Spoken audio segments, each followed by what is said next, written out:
John Arrow here with AinitCool.com, coming to you from the 2012 Austin Comic-Con. Had the chance to sit in on the Q&A panel for Michael Rooker and Norman Reedus, where they pretty much just shot the shit about The Walking Dead and riffed on the crowd and each other.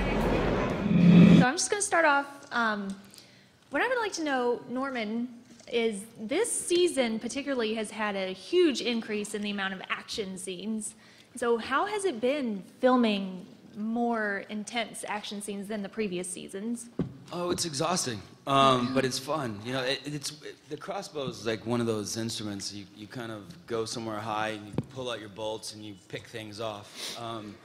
When there's a scene that's written where I, would wipe out a bunch of people, it becomes like a math problem because you can't shoot an arrow, so you have to dry fire an arrow, but you have to load it on camera, drop it out of frame, pick it back up, dry fire it, pick up the arrow, stick it in someone's face, let go of it. I mean, it's like, you know what I mean? You got to load it, drop it out of camera, throw the arrow on the ground, pick it back. It's like, so those get confusing, but it's fun. Yeah, we love getting our hands dirty on this show. You did it quite well, dude. I remember that day, and I was very, very impressed. I didn't know you were that coordinated, actually. I'm really not, but but you were knocking it out there. Yeah, but I mean, then you see me going, God, fuck. Oh, I saw you like cursing in between takes. You're like, mother, son of a gun. One take I actually threw the crossbow. Yeah. I was like, ah. It's a semi-automatic crossbow. Yeah, we like that kind of shit. And Michael, are we going to be seeing Merle anytime soon? I already soon? answered that. I just said yes before you asked the question. I knew what you were going to ask. Okay. Tonight, baby. It's a great episode tonight. All right. I know you guys probably have a lot of questions too, so go ahead and start lining up, and I will ask one more question. Bam. So if you had, like you yourselves, had to survive a zombie apocalypse with one of the Walking Dead characters, who would you want to be your wingman? I'd take this guy. Without a doubt, this badass right here. Yeah. All right. Yes, my name is Jana, and I wanted to know if if there has ever been a strange place that a fan has asked to talk to you or to ask for your autograph. Where's the strangest place that somebody's asked you? Norman, your strangest place? I have a few. Well, just one, for instance. Somebody just sent me their boob, their removed breast. Yeah. Are you serious? Wow. Yeah, I use it as my phone cradle in my trailer. Okay. I was at one of these, and a girl stood up in the back, and she kind of raised her hand, and she walked all the way up, and she had a plastic bag with meat in it, with this like oily stuff, and she goes, "It's squirrel." And, Oh my God. And then she goes, "I hunted it down with a shovel." Wow. That was weird. Wow, that blows me away. What about you, Michael? These really sweet girls from Japan come up with a water bottle, and they go, "Please blow." And they sealed it up and took it back to Japan. That was pretty weird. Well, they just had their Chernobyl, so they need fresh air over there. And what about you, Michael? Oh. Well, I know it sucks, but look at the energy. Look at what we're doing here. It's like, come on. God, that sucks. Anything else for you, Michael? What do you want to know? Anything crazy like that? I have nothing as great as that, blowing in the bottle. Oh, okay. I have, basic stuff like, can I get your autograph from the next door urinal? Yeah. I mean, that's happened. And you're just going like, oh, please. And you turn your head and you continue your business. And you're just like, later, buddy, later. You pee on their leg. Yeah. Well, thank you very much. That's what I should have done, just turned around and said, oh, what do you need? Right. Well, thank you very much, and all the fans appreciate you guys being here. Oh, thanks for having us. Thank you for coming. Thank you. Did it ever think it might be a bad idea to have your character riding a really loud motorcycle that would really just make you the Pied Piper of zombies? Well, I mean, it's good on gas, and Daryl don't give a fuck. You know what I'm saying? There you go. All right. Well, thank you. Catch me if you can, you know what I'm saying? Where do you find sources of inspiration for your characters since you don't have comic book references to make them? Oh, that's you know what? That frees us even more. We don't have to look at the comic book and go, oh, jeez, I got to look like that. I got to make that face. Oh no, I think it really does it? It does, yeah. And you know, it's every scene is different. You find inspiration from your life, you know, just everything. So. Don't get serious on us, man. Yeah. I mean, you know, it's a weird question. It's like, you know, how do you get up in the morning? You know what I'm saying? So, you know, it's you know, it's all different. You know, it's like every other job. Sweet. Right on. Thank you. Hello. My question is, if you were to be in a real apocalypse or anything, would you take as many survivors as Rick does? God, no. Every mouth, another mouth to feed. Sorry, ain't happening. Also, Just the cute ones. Hi, guys. Hey. So I have a weird question to ask. Can you guys do an impersonation of each other? No. Please? Well, I could. Yeah. No, like Merle and Daryl. Merle and Daryl. I'll do you. I'll do Norman. Or yeah, this is Norman.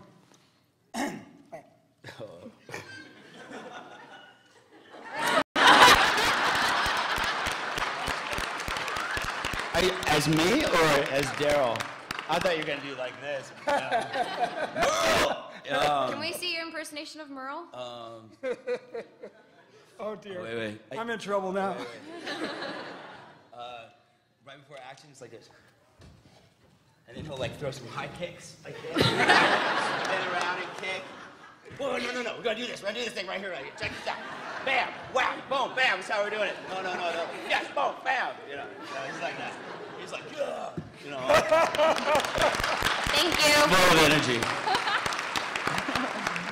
That was a kick-ass high kick. I got to tell you, dude. I don't know. I was letting him fall off the thing.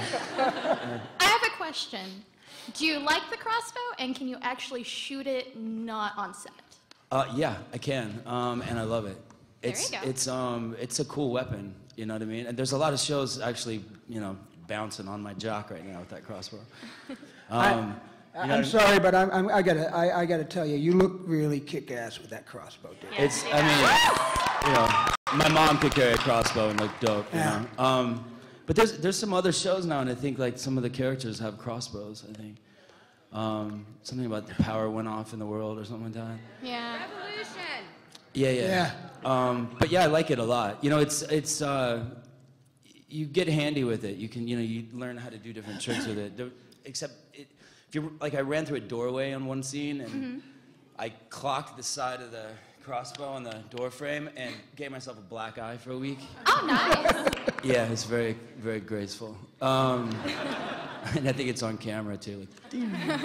But yeah, I like it. It's a cool weapon. Yeah, but like I said before, it's one of those you pull out, you know, your bolts and you pick things off. So. Well, thank I you. don't shoot a crossbow. I'm sorry. I have a compound, and usually people who shoot compounds and recurves are, I don't know. I don't want to say this, but they poo-poo people that shoot crossbows. Because crossbows are for people who don't have the strength to pull it.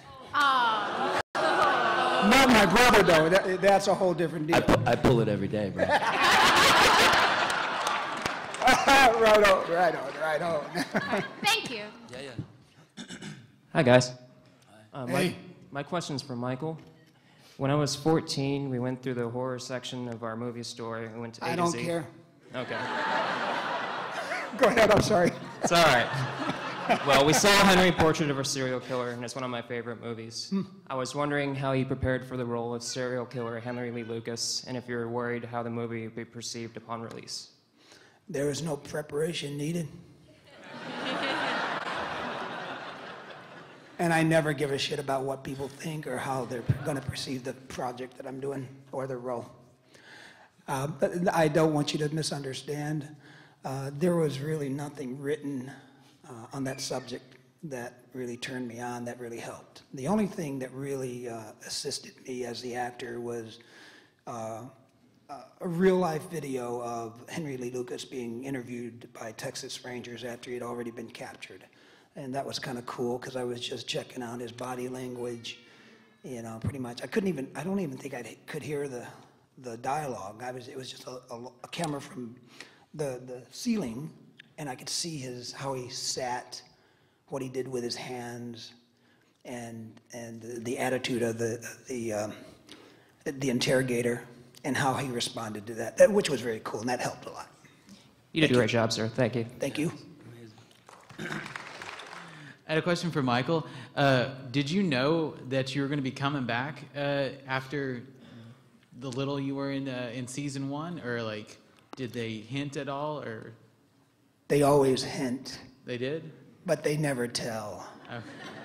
And so I did not. I didn't know until later in season 2. Okay. And now, but the way you get as a fan, I'm a fan of the show too.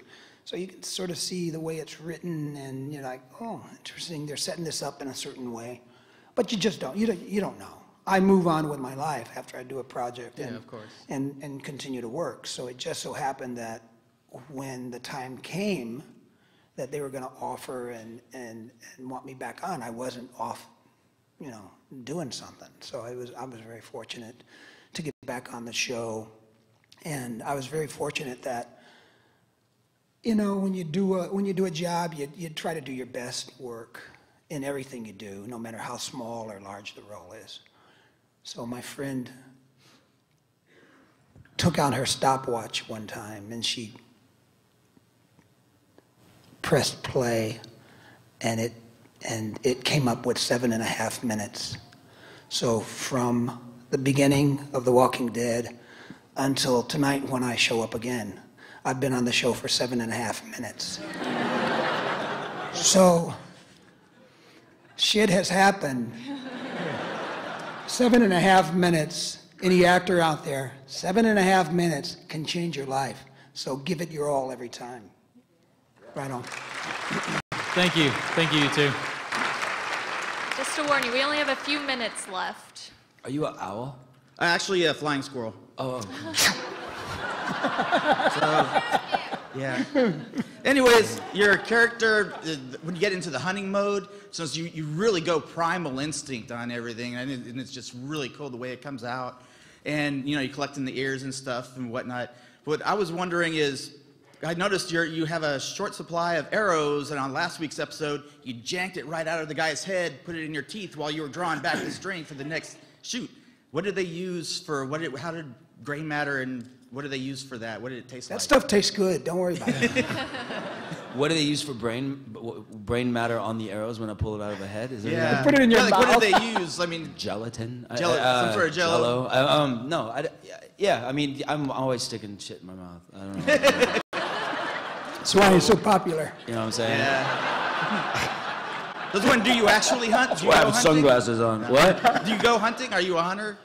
No, I mean, I live in New York. You know. Okay. You hunt tourists. Cool. But no, I mean, we really get into it.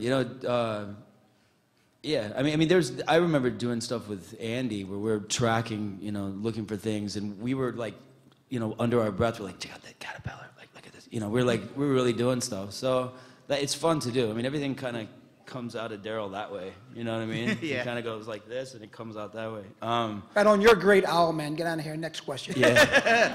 Fly away. What's up, fellas? What's up? What up, man? Welcome to Austin. Thanks, man. Yeah. Question, put yourself in the director's chair. Which main character would you kill next, and why?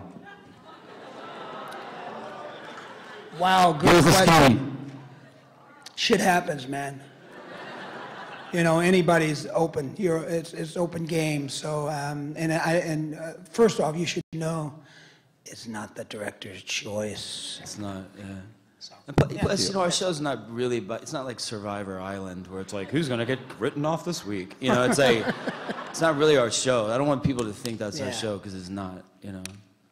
But it's not up to the director. There's 50 people on top of a building with metal brains figuring that out. Next. Thank you. Thank you, fellas. Yeah. Right on. Hey, I have a question for Norman. Season 2, the big barn scene where you guys are riding around and shooting off zombies. Did you have to learn how to ride a bike first, and was it difficult riding on that terrain? Because I ride a bike too, and it always hurts when you hit